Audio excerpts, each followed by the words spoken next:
En gagnant le sprint avec Ferrari ce week-end, Lewis Hamilton a rejoint un club d'élite très privé. Il rejoint des légendes de la Formule 1, comme Max Verstappen, Valtteri Bottas, Oscar Piastri, George Russell, Sergio Perez et Lando Norris parmi les vainqueurs de sprint. Mieux que Schumacher, qui lui n'a jamais gagné de course sprint.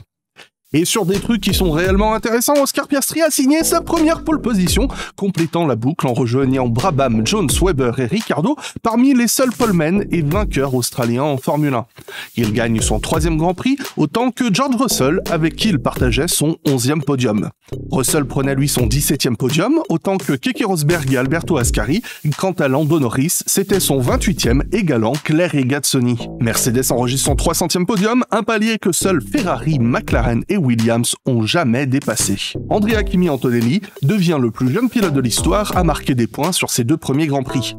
Esteban Ocon signe la 5e place de Haas en Formule 1, la dernière remontant au Grand Prix de Bahreïn 2022 avec Kevin Magnussen. Avec la 8e place de Oliver Berman, il marque 14 points, faisant de ce Grand Prix le 2e meilleur résultat de Haas en Formule 1, le record remontant aux 22 points enregistrés au Grand Prix d'Autriche 2018 par Magnussen et Grosjean.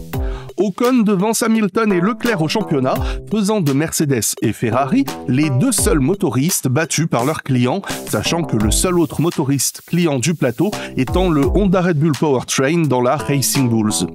Et enfin, Isaac Hadjar met un terme à une série de 9 victoires en qualification de Yuki Tsunoda face à ses coéquipiers, la dernière défaite remontant au Grand Prix d'Italie 2024.